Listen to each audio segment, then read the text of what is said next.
Hello बच्चों, कैसे हो आप लोग। हम लोग ज्योमेट्री पढ़ रहे थे और ज्योमेट्री में हम लोगों ने लास्ट क्लास में जहाँ तक पढ़ रखा था आज उसी के आगे पढ़ने की कोशिश करेंगे, है ना। आप लोग भी मन लगा के पढ़िए, खूब मन लगाइए क्लास में। देखिए अगला कंसेप्ट क्या है। अगला कंसेप्ट कहता है, हम लोग ज्योमेट्री में किसको पढ़ रहे थे, लाइन एंड एंगल्स के कॉन्सेप्ट्स को पढ़ रहे थे। तो अगला कंसेप्ट कहता है कि किसी भी त्रिभुज में अगर आप किसी भी त्रिभुज में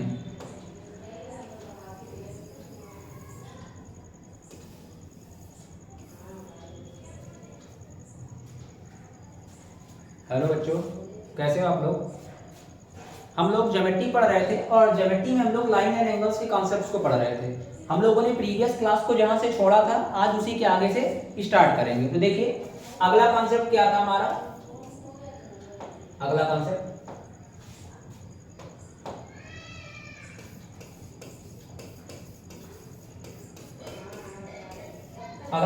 है हमारा कि अगर किसी भी त्रिभुज में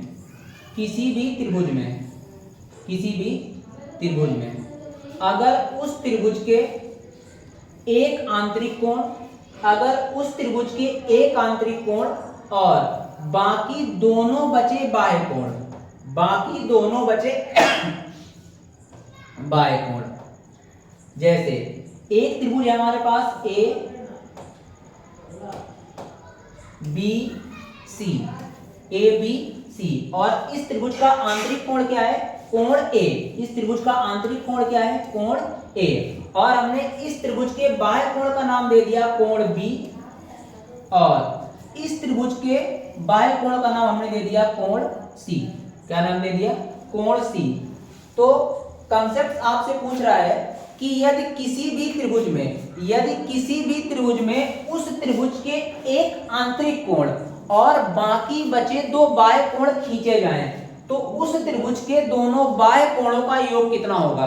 तो आप बोलेंगे कोई भी ऐसा त्रिभुज जिसका एक आंतरिक कोण शामिल हो साथ ही साथ और दो बाह्य कोणों का योग पूछा जाए। यदि किसी भी त्रिभुज में जिसमें एक आंतरिक कोण दिया हो और दो बाह्य कोण शामिल हो तो उन दोनों बाह्य कोणों का जो योग होता है अर्थात कोण B प्लस कोण C का जो मान होगा वो 180 प्लस आंतरिक कोण के बराबर होता है। तो यहां पर आंतरिक कोण क्या है, कोण A। ये है आपका लाइन एंड एंगल्स का अगला कॉन्सेप्ट। फिर हम लोग और अगला कॉन्सेप्ट पढ़ने की कोशिश करते हैं। अगला कॉन्सेप्ट क्या है, अगला कॉन्सेप्ट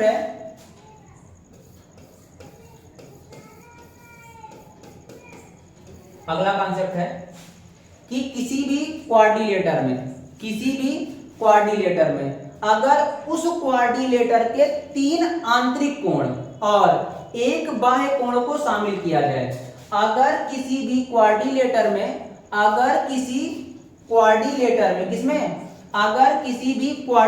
में उस क्वाड्रिलेटर के 3 आंतरिक कोणों और एक बाह्य कोण को खींचा जाए, जैसे कि हमने आपके सामने एक क्वाड्रिलेटर बना लिया। इस क्वाड्रिलेटर का हमने नाम दे दिया ए बी सी और डी, ठीक है। आगे देखिए इसका आंतरिक कोण हो गया ये वाला कोण ए, ये वाला कोण हो गया आंतरिक कोण बी और ये वाला कोण हो गया कोण सी और इसका ये बाह्य कोण हो गया जिसको हम लोग क्या बोलेंगे, वर्टेक्स एंगल। क्या बोलेंगे, वर्टेक्स एंगल। तो जब भी आपसे किसी भी क्वाड्रिलेटर में 3 आंतरिक कोण दिए हों और आपसे चौथा वर्टेक्स एंगल पूछे तो उस क्वाड्रिलेटर के चतुर्थ वर्टेक्स एंगल का जो मान होता है अर्थात वर्टेक्स एंगल का जो मान होता है, तो यहां पर वर्टेक्स एंगल क्या है, एंगल डी। तो एंगल डी का जो मान होगा वो तीनों आंतरिक कोणों के योग के बराबर होगा। किसके बराबर होगा, वर्टेक्स एंगल का मान तीनों आंतरिक कोणों के योग के बराबर होगा। तो कॉन्सेप्ट कहता है कि यदि किसी भी क्वाड्रिलेटर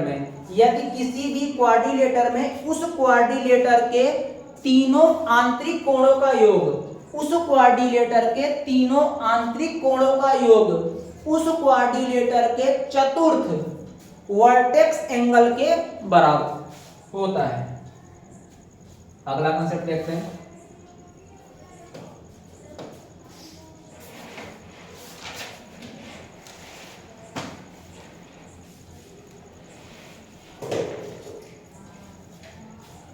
अगला कंसेप्ट है हमारा कैंची कॉन्सेप्ट। आपके सामने कैंची नुमा फिगर बन के आता है। जैसे हमने कहा कि हमारे पास दो समांतर रेखाएं हैं, हमारे पास AB और CD। AB और CD दो समांतर रेखाएं हैं। हमारे पास AB और CD क्या है? हमारे पास AB और CD दो समांतर रेखाएं हैं। अगर इन दो समांतर रेखाओं में हम एक कैंची नुमा आकृति बनाएं, इस रूप में कुछ, ये आकृति कैसी है? कैंची नुमा एक आकृति है। तो इसके एक तरफ के कैंची के कोणों का योग दूसरी तरफ के कैंची के कोणों के योग के बराबर होता है। जैसे कि हमने कहा ये कोण इसका दे रखा है, हमने मान लिया कोण A, फिर हमने इस कोण को मान लिया कोण B, फिर इसको हमने मान लिया कोण C। कितना मान लिया हमने मान लिया कोण C। और इस तरफ के कैंची पर बने कोण हमने मान लिए कोण X, और इस कोण को हमने मान लिया कोण Y। तो देखिए एक तरफ इस कैंची के कोण है और एक तरफ इस कैंची के कोण है। एक तरफ इस कैंची के कोण ये वाले और एक तरफ इस कैंची के कोण ये वाले। तो आप बोलोगे कि किसी भी कैंची वाली आकृति में उस तरफ वाली कैंची के कोणों का योग इस तरफ वाली कैंची के कोणों के योग के बराबर होता है। तो इस तरफ वाले कैंची के कोण क्या है? आप बोलोगे कोण A प्लस कोण B प्लस कोण C का योग किसके बराबर होगा? उस तरफ वाली कैंची के कोणों के योग के। तो इस तरफ वाली कैंची के कोण क्या है? तो आप बोलोगे x प्लस y। ये है हमारा कैंची कॉन्सेप्ट। क्या है कैंची कॉन्सेप्ट? कैंची कॉन्सेप्ट कहता है कि अगर किन्हीं भी दो समांतर रेखाओं के बीच एक कैंची नुमा आकृति बनाई जाए तो कैंची नुमा आकृति के इस पल्ले पर जो कोण बनेंगे उनका योग इस पल्ले पर बने कैंची के कोणों के योग के बराबर होगा। अगला कॉन्सेप्ट देखते हैं।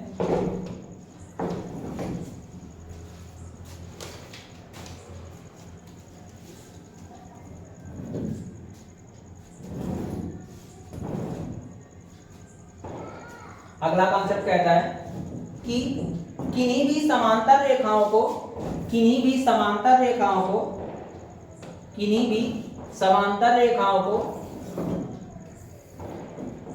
जैसे कि हमने आपके सामने ये चार समांतर रेखाएं खींच ली। आप कितनी भी समांतर रेखाएं खींच सकते हैं। किन्हीं भी समांतर रेखाओं को कोई भी दो तिर्यक रेखाएं आकर काटेंगी। अगर किन्हीं भी समांतर रेखाओं को कोई भी तिर्यक रेखाएं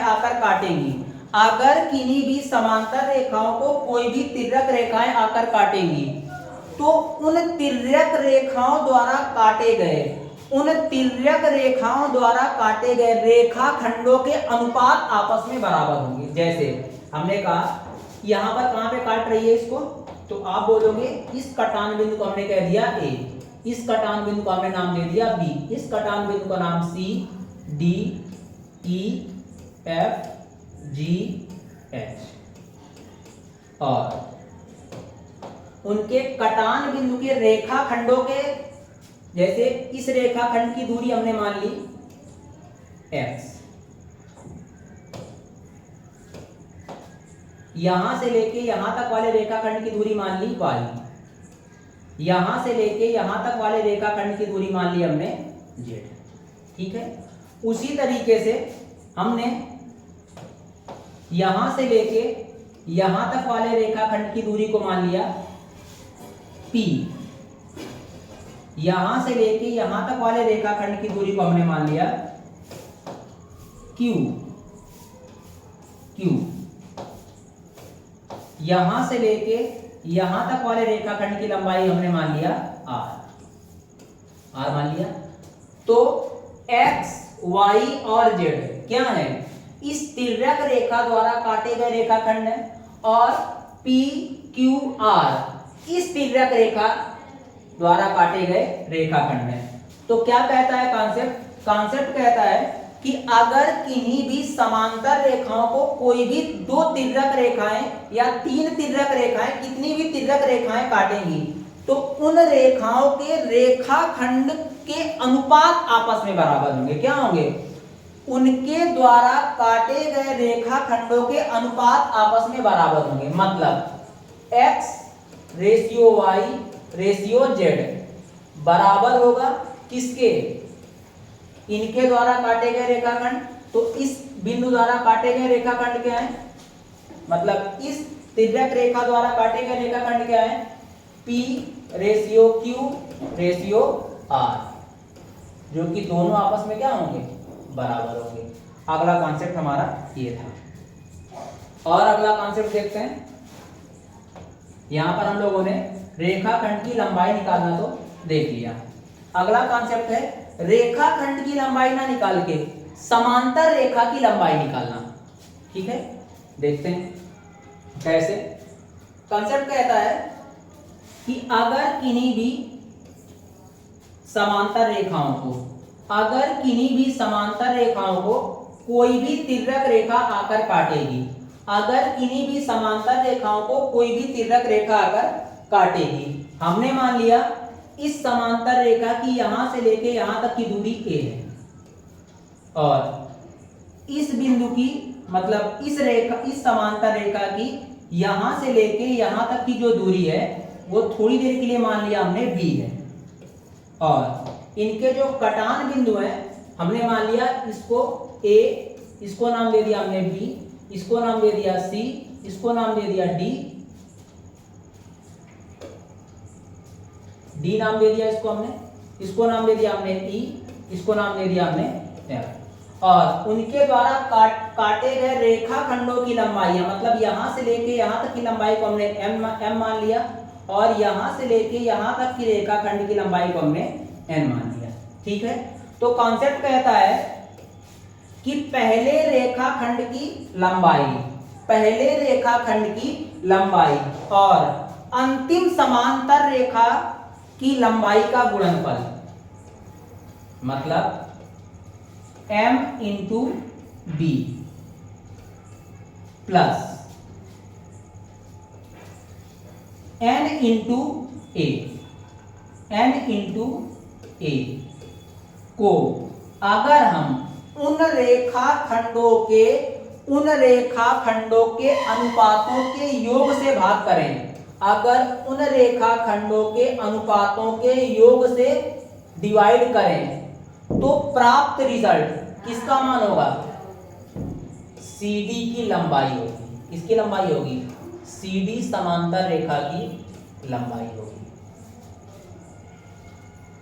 ठीक है, आगे हम लोग देखते हैं। थोड़ा सा बचा है, बस 5 मिनट का कॉन्सेप्ट और रहेगा, फिर हमारा लाइन एंड एंगल का कंप्लीट कॉन्सेप्ट खत्म हो जाएगा। देखिए अगला कॉन्सेप्ट क्या है। तो अगली हेडिंग डालेंगे आप some important point related to triangle.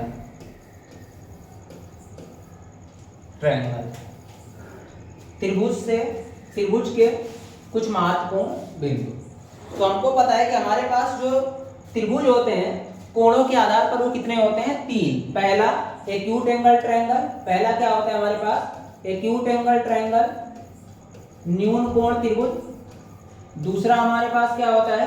Right angle triangle समकोण त्रिभुज, राइट एंगल ट्रायंगल समकोण त्रिभुज। और तीसरा हमारे पास क्या होता है, ऑब्ट्यूज एंगल ट्रायंगल अधिक कोण त्रिभुज। तीसरा हमारे पास क्या होता है, ऑब्ट्यूज एंगल ट्रायंगल अधिक कोण त्रिभुज।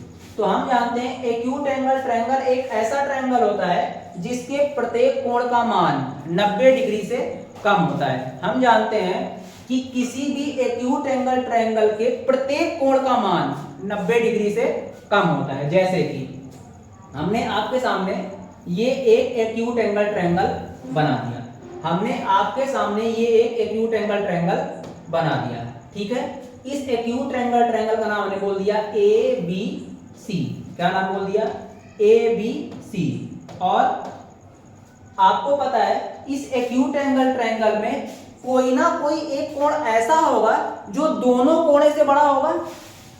जैसे हमने इस कोण को मान लिया थीटा, और ये मान लिया कि जो थीटा है वो इस एक्यूट एंगल ट्रायंगल का लार्जेस्ट एंगल है। इस एक्यूट एंगल ट्रायंगल का क्या है, लार्जेस्ट एंगल है, सबसे बड़ा कोण है। तो एक्यूट एंगल ट्रायंगल की प्रॉपर्टी कहती है कि किसी भी न्यून कोण त्रिभुज का, किसी भी न्यून कोण त्रिभुज का जो सबसे बड़ा कोण होगा, किसी भी न्यून कोण त्रिभुज का जो सबसे बड़ा कोण होगा, उस बड़े कोण का मान बाकी दोनों बचे कोणों के योग से छोटा होगा। क्या होगा, उस बड़े कोण का मान उस त्रिभुज के बाकी बचे दोनों कोणों के योग से सदैव क्या होगा, छोटा होगा। जैसे कि थीटा कोण ऑलवेज कम होगा, मतलब छोटा होगा किससे, इस कोण को हमने नाम दे दिया जैसे कोण ए, और इस कोण को हमने नाम दे दिया कोण सी। तो किससे सदैव छोटा होगा, कोण ए प्लस कोण सी से। उसी तरीके से अगर हम राइट एंगल ट्रायंगल में आ जाएं तो राइट एंगल ट्रायंगल की प्रॉपर्टी क्या कहती है, राइट एंगल ट्रायंगल की प्रॉपर्टी कहती है कि समकोण त्रिभुज एक ऐसा त्रिभुज होता है, समकोण त्रिभुज एक ऐसा त्रिभुज होता है जिसका एक कोण का मान कितना होता है, 90 डिग्री। समकोण त्रिभुज एक ऐसा त्रिभुज है जिसके एक कोण का मान कितना होता है, 90 डिग्री। जैसे हमने ये मान लिया हमारे पास एक समकोण त्रिभुज है ABC जिसका वर्टेक्स B पर समकोण है, जो कि वर्टेक्स B पर क्या है, समकोण त्रिभुज है।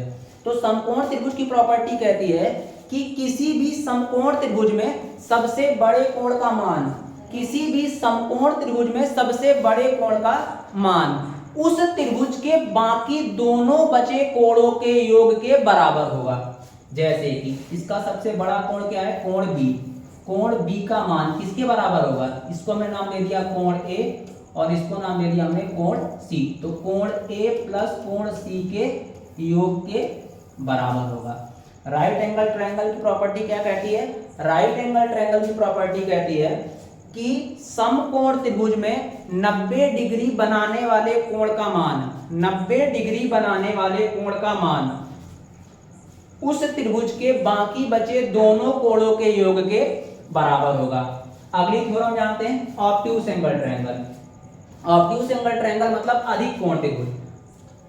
अधिक कोण त्रिभुज एक ऐसा त्रिभुज होता है जिसके एक कोण का मान 90 डिग्री से अधिक होता है। जैसे हमने आपके सामने एक अधिक कोण त्रिभुज बना दिया ए बी और सी। हमने आपके सामने एक अधिक कोण त्रिभुज बना दिया ए बी सी, जिसका ये कोण है कोण ए, जिसका ये कोण है कोण बी और जिसका ये कोण है कोण सी। ठीक है, तो अधिक कोण त्रिभुज की प्रॉपर्टी कहती है, अधिक कोण त्रिभुज की प्रॉपर्टी कहती है कि उस त्रिभुज के सबसे बड़े कोण का मान, उस त्रिभुज के सबसे बड़े कोण का मान, जैसा हमने मान लिया कि इस त्रिभुज का सबसे बड़ा कोण है ए, तो ऑब्ट्यूज एंगल ट्रायंगल की प्रॉपर्टी कहती है कि उस ट्रायंगल के सबसे बड़े कोण का मान, जैसे कोण ए का मान बाकी बचे दोनों कोणों के योग से क्या होगा, बड़ा होगा। कोण बी प्लस कोण सी के योग से सदैव क्या होगा, बड़ा होगा।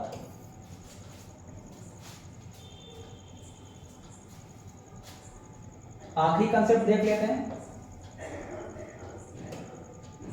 लाइन एंड एंगल का आखिरी कंसेप्ट है कि यदि किसी भी त्रिभुज के तीन कोण, यदि किसी भी त्रिभुज के, यदि किसी भी त्रिभुज के तीनों कोण समांतर श्रेणी अर्थात एपी समांतर श्रेणी में है तो उस त्रिभुज का मध्य कोण अर्थात मिडिल एंगल सदैव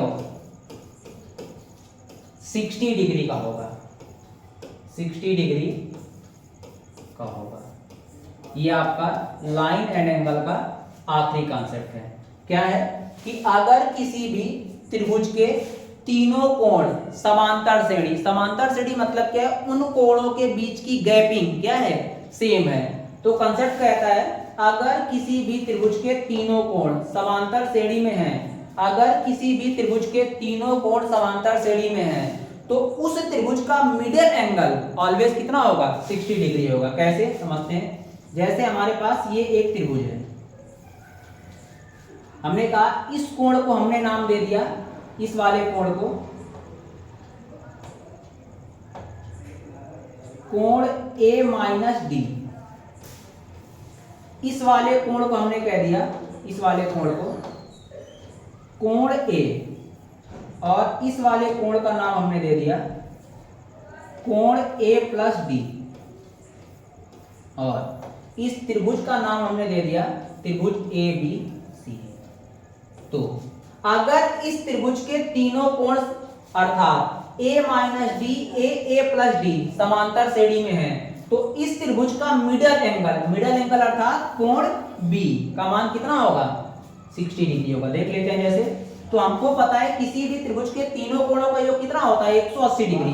तो हम कह देंगे कोण A माइनस कोण D प्लस कोण A प्लस कोण D बराबर कितना होगा, 180 डिग्री। तो हमको पता है कोण D से कोण D क्या होगा, कट जाएगा, A कितना हो जाएगा, कोण 3A बराबर 180 डिग्री। तो कोण A का मान कितना आ जाएगा हमारे पास, कोण A का मान 60 डिग्री। और कोण A क्या था, क्या कोण A इस त्रिभुज का मिडिल एंगल नहीं था। तो आज से हमारे लाइन एंड एंगल्स के सारे कॉन्सेप्ट खत्म होते हैं। कल हम लोग नया टॉपिक स्टार्ट करेंगे, मतलब इसी के ज्योमेट्री का आगे वाला पार्ट स्टार्ट करेंगे।